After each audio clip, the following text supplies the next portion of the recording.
इस देश में खबरें आती हैं, चली जाती हैं, लेकिन कुछ धब्बे होते हैं जो वक्त के पन्नों से नहीं मिटते। 21 मई 2025 गोंडकोट माड़ क्षेत्र, आदिवासियों का क्षेत्र, एक ऐसा ही लाल धब्बा जो इतिहास बन चुका है। भारत की कम्युनिस्ट पार्टी माओवादी के महासचिव कामरेड नंबाला केशवराव उर्फ बसवा राजू 27 कामरेडों के साथ मुठभेड़ में मारे गए। माओवादी पार्टी ने इसको जल जंगल जमीन को बचाने की लड़ाई में शहीद करार दिया। तो वहीं भारत के गृह मंत्री अमित शाह ट्वीट करते हैं, भारतीय सुरक्षा बलों को बड़ी सफलता, 27 माओवादी ढेर। गोदी मीडिया में जश्न सा माहौल, एंकरों के चेहरे चमक रहे हैं जैसे उन्होंने ही ऑपरेशन को लीड किया हो। सुरक्षा बलों की पीठ थपथपाई जाती है, अखबारों में मोटे अक्षरों में छपता है, देश की आंतरिक सुरक्षा को बड़ी कामयाबी। माओवादियों के शवों के साथ, हथियारों के साथ फोर्स के जवान खुशियां मनाते हैं। लेकिन जनाब जरा रुकिए, कोई ये पूछेगा कि माओवादी वहां थे क्यों?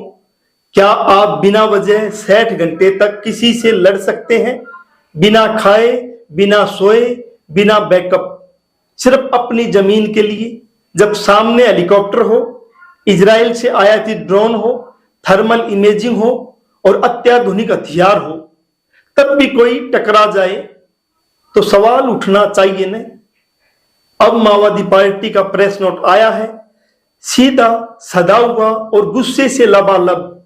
इसमें बताया गया है यह लड़ाई सिर्फ बंदूकों की नहीं थी, विचारों की थी।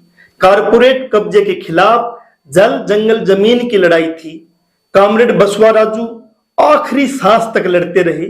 सामने थे हजारों जवान, सेना के हेलीकॉप्टर, ड्रोन, लेकिन कामरेडों के पास था सिर्फ एक यकीन कि ये जंगल हमारा है।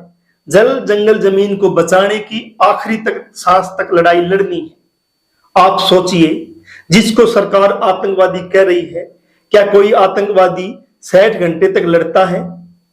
सरकार कहती है ये आतंकवादी है, लेकिन माओवादी पार्टी का प्रेस नोट कहता है हम आदिवासियों के प्रतिनिधि हैं, उनकी आखिरी उम्मीद है। भारत सरकार ने लाखों की संख्या में फोर्स क्यों भेजी? क्या इसलिए कि जंगलों में शांति चाहिए, या इसलिए कि अडानी, अंबानी, जिंदल और वेदांता की मशीनें आराम से खनन कर सके? सरकार इन इलाकों में स्कूल नहीं खोलती, अस्पताल नहीं बनाती, लेकिन बख्तरबंद गाड़ियां और कैंप बनाने में देर नहीं लगाती ताकि जंगलों को काटा जा सके। जंगलों को घेर लिया गया है, फोर्स के कैंप बनाए जा रहे हैं, बड़े बड़े रोड बनाए जा रहे हैं। पूछिए किसके लिए? उत्तर प्रेस नोट में है उन कंपनियों के लिए जिन्होंने पहले से एमओयू साइन कर रखे हैं। लेकिन आदिवासी पीछे नहीं हटे, क्योंकि बीच में खड़ा है आदिवासियों का हथियारबंद जन प्रतिरोध। 60 घंटे की लड़ाई जिसे आप मुठभेड़ कहते हैं, उसे आदिवासी इतिहास का सबसे बड़ा प्रतिरोध कहते हैं। 27 कामरेड मारे गए, सरकार ने इसे जीत कहा, माओवादी पार्टी ने इसे शहादत कहा। यह महज एक घटना नहीं, एक ऐतिहासिक दस्तावेज है कि जब भी सत्ता जनता पर जुल्म करेगी, कहीं न कहीं कोई न कोई आखिरी सांस तक लड़ेगा, कोई बसवा राजू बन जाएगा। कामरेड बसवा राजू अब नहीं है, लेकिन वो विचार, वो साहस आज भी इन जंगलों की सांसों में जिंदा है। कभी वक्त मिले तो जाकर पूछिए इन जंगलों से कि आखिरी बार किसने आपको बचाने की कोशिशें की थी।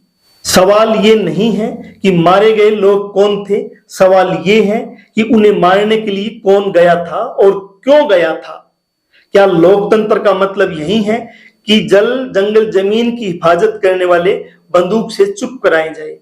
सरकार कहती है देश की आंतरिक सुरक्षा को बड़ी सफलता मिली है, मगर जनमंच पूछता है क्या कारपोरेट की सुरक्षा ही अब देश की आंतरिक सुरक्षा हो गई है? कारपोरेट की लूट को जारी रखने के लिए क्या फोर्स का इस्तेमाल अब आंतरिक सुरक्षा में आएगा? फोर्स ने मोर्चा लिया, ड्रोन ने आसमान घेरा, हेलीकॉप्टर की गूंज से पहाड़ कांप गए और नीचे 27 लोग, मेहनत कश का विचार, मेहनत कश का सपना और आखिरी सांस तक लिए लड़ते हुए शहीद हो गए। जनमंच का कैमरा उस जगह तक नहीं पहुंच सकता जहां से बारूद की गंध आती है, लेकिन जनमंच की रिपोर्ट वहां से शुरू होती है जहां न्यूज चैनलों की रिपोर्ट खत्म हो जाती है। यह कोई टीआरपी वाली ब्रेकिंग न्यूज नहीं थी, एक टूटे हुए लोकतंत्र की जिंदा कहानी थी। यही था आज का जनमंच। जरा सोचिए, क्या लोकतंत्र की असली लड़ाई संसद में हो रही है या फिर जंगल के भीतर हो रही है, जहां कोई संविधान नहीं पूछता, 5वीं अनुसूची लागू हो ये नहीं लागू करवाया जा रहा, लेकिन जहां आज भी इंसान अपने हक के लिए लड़ रहे हैं। जनमंच एक बार फिर हाजिर होगा नई स्टोरी के साथ, तब तक के लिए अलविदा।